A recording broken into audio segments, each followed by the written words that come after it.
tentang bayi yang berubah menjadi batu? Bukan, ini bukan cerita rakyat Malin Kundang yang bercerita tentang kutukan sang ibu hingga si anak berubah menjadi batu. Tapi ini benar-benar nyata. Ya, seorang bayi berubah menjadi batu. Kasus bayi membatu terjadi pada wanita asal Maroko bernama Zahra Abu Talib. Dalam tubuhnya terdapat janin yang sudah berubah jadi batu. Kisah mengerikan ini bermula ketika Zahra Abu Talib mengandung anak pertamanya di usia 26 tahun. Tiba saatnya ia akan melahirkan. Zahra dibawa ke rumah sakit di daerah Casablanca, dekat tempat tinggalnya di Maroko, untuk menjalani proses lahiran sesar. Zahra bercerita ketika ia berada di rumah sakit, ia begitu ketakutan setelah melihat seorang pasien perempuan meninggal dunia saat proses melahirkan. Peristiwa ini membuat Zahra trauma dan khawatir akan mengalami hal yang sama. Ia lalu memutuskan untuk kabur dari rumah sakit dan menahan rasa mulas dan sakit selama 2 hari hingga tidak jadi melahirkan. Setelah 2 hari menahan sakit, ajaibnya sakit yang luar biasa ini berhenti begitu saja. Zahra pun mempercayai mitos bahwa ia mengalami kasus yang dinamakan bayi tidur. Dan untuk mendapatkan anak, Zahra memilih jalan adopsi. Ia telah mengadopsi 3 orang anak. Cerita tidak berhenti sampai di situ saja. Saat usianya sudah menginjak 75 tahun, rasa sakit yang pernah ia rasakan saat mau melahirkan tiba-tiba kumat lagi. Setelah dibawa ke rumah sakit, dokter mengira Zahra mengidap tumor pada ovariumnya. Namun melakukan scan, ternyata dalam perutnya tersebut terdapat bayi yang telah membatu dan menjadi mumi. Mengeluarkan janin yang telah membatu lebih susah dan beresiko, sehingga biasanya terjadi komplikasi, misalnya ada perobekan di dinding rahim dan jalan lahir.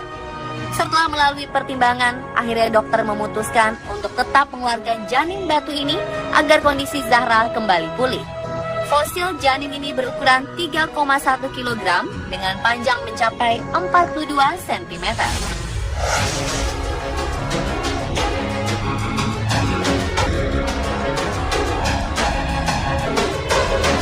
Peristiwa bayi menjadi batu tak hanya terjadi pada Zahra Abu Talib. Dalam kurun waktu 400 tahun, sekitar 300 wanita lainnya di dunia juga mengalaminya. Contoh lainnya dialami oleh wanita berusia 92 tahun di Chili. Di dalam perut nenek ini terdapat bayi yang tak dilahirkan dan diperkirakan telah berusia 50 tahun dalam perutnya. Bedanya dengan Zahra Abu Talib, nenek ini mengaku tidak pernah menyadari kalau ia sedang hamil. Bayi naas tersebut harus menemui ajalnya dengan meringkuk kaku serta membatu.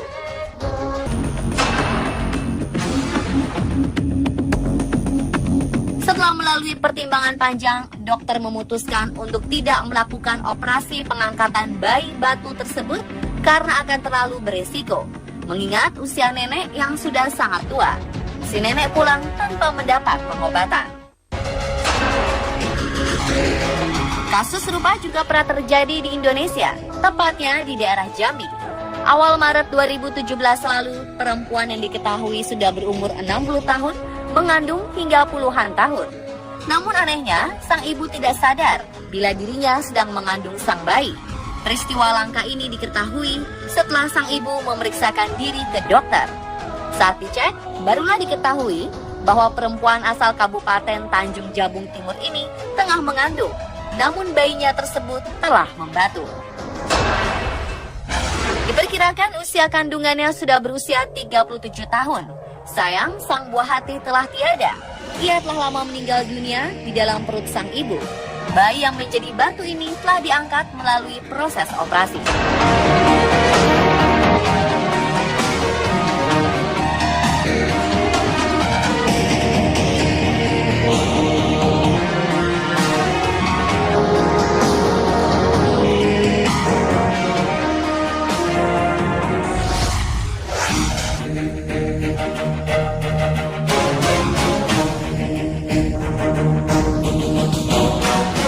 Kisah bayi berubah menjadi batu bukanlah kisah legenda yang tak nyata. seperti halnya kisah legenda maling kundang yang dikutuk menjadi batu. Di dunia medis, fenomena ini dinamakan dengan istilah bayi kalsifikasi, alias bayi yang telah mengalami proses membatu. Kasus tersebut dikenal dalam kalangan medis sebagai lithopedion atau bayi batu. Litho berarti batu dan pedium artinya anak. Dokter spesialis kandungan dari Rumah Sakit Bersalin di Jakarta, Dr. Musa menjelaskan bahwa sebenarnya bayi berubah menjadi batu adalah hal normal dalam reaksi pertahanan tubuh akibat kematian janin. Karena itulah, proses kehamilannya pun terhenti dan akhirnya janin di dalam tubuhnya mengalami proses pengapuran. Untuk menghindarkan tubuh ibu dari infeksi sebab busuknya organ sang janin, ia mengalami kalsifikasi atau berubah menjadi batu.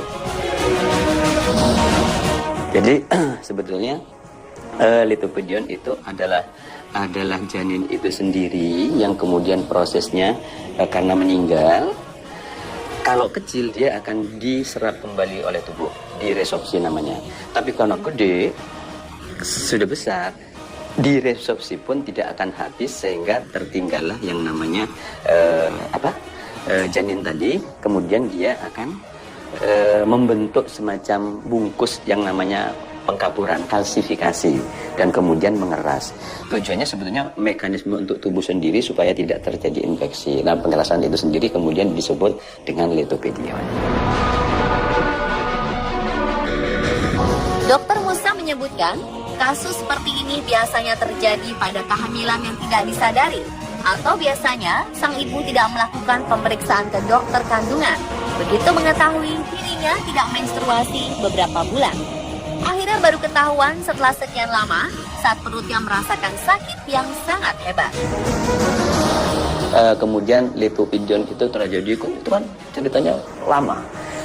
Satu, yang bersangkutan tidak melakukan pemeriksaan kepada dokter.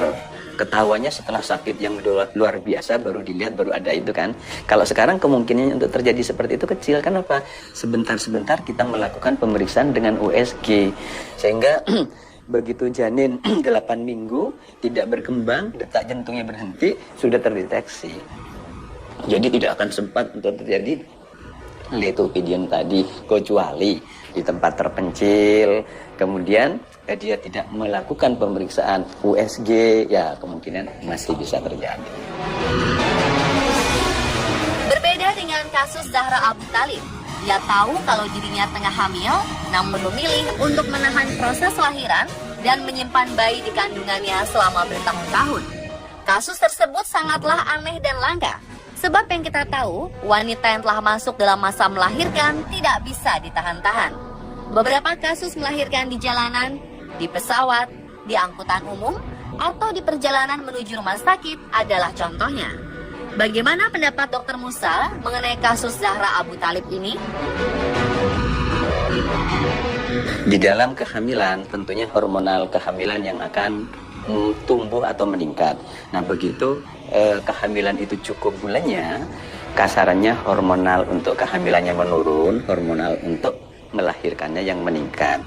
Sehingga begitu cukup bulan, proses persalinannya akan timbul dengan sendirinya. Tapi ada orang-orang tertentu yang hormonal yang merangsang untuk timbulnya kontraksi supaya melahirkan itu tidak timbul-timbul. Oleh karena itu kalau tidak timbul, ditimbulkan. Jadi artinya kalau proses berjalan terus kemudian kita menahan supaya tidak berjalan, nggak bisa. Diakui oleh Dr. Musa, cukup banyak ibu yang tak menyadari janinnya sudah meninggal, bahkan janinnya membatu atau mengeras. Hal ini terjadi karena kurang pekanya sang ibu, terlebih lagi karena tak ada reaksi penolakan pada tubuhnya. Merasakan mual-mual pun juga tidak bisa dipastikan hamil kalau tidak memeriksakan diri. Ya, sebetulnya kalau kehamilan itu ada dua tanda, subjektif sama objektif. Kalau subjektif itu merasa tidak haid, bisa orang itu merasa hamil sehingga timbul mual segala macam. Tapi kalau objektif tentunya pertama tidak haid, kemudian dilakukan pemeriksaan semacam tes kencing. Nah, kalau tes kencingnya positif, pasti itu akan dinyatakan hamil. Kalau ditambah lagi dengan pemeriksaan USG, di situ akan terlihat buah konsepsi, pasti dia akan dinyatakan hamil. Tapi memang belum tentu orang hamil itu mempunyai keluhan. Tidak semua orang, artinya mual dan muntah tadi belum tentu, sifatnya individual. Jadi tidak berarti orang mual, muntah bisa dipastikan, diartikan bahwa itu hamil, tidak. Bahkan tidak menstruasi atau terlambat menstruasi juga tidak bisa dipastikan hamil. Kalau misalnya orang tidak menstruasi, bisa saja karena gangguan hormonal, sehingga keseimbangannya terganggu, sehingga dia tidak haid, tidak menstruasi, tapi tidak hamil, bisa saja. Jadi cara paling benar untuk mengetahui sudah hamil atau belum adalah dengan memeriksakan diri ke dokter untuk dilakukan USG. Begitu pula dengan tanda-tanda kematian janin di kandungan. Janin tidak bergerak, detak jantung menghilang, kram atau sakit perut, semuanya hanya dapat diketahui dengan melalui pemeriksaan USG. Mendengar kesimpulan dari Dr. Musa, berarti kita semua tidak perlu khawatir akan kasus bayi membatu atau berubah menjadi mumi dengan memeriksakan diri Anda ke dokter secara rutin. Dan pemirsa, itulah tadi penjelasan mendalam mengenai bayi batu versi on the spot. Semoga menambah pengetahuan kita ya.